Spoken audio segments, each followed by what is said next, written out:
Hello everyone, welcome to our channel. Today in this quick tutorial, I will be guiding you on how to turn off call forwarding in iPhone or iPad. Whether you have set it intentionally or not, call forwarding can be handy, but sometimes you just need to switch it off. So let's dive into the video. First, open your phone app and on the keypad tap on hash 002 hash. Doing this, you'll be able to disable all the types of call forwardings.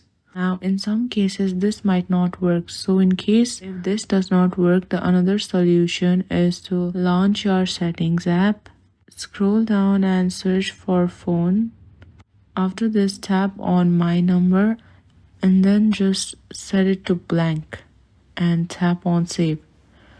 And that's it. Now you have successfully disabled the call forwarding on your iPhone or iPad. If you found this video helpful, don't forget to give it a thumbs up and subscribe to our channel for more amazing contents.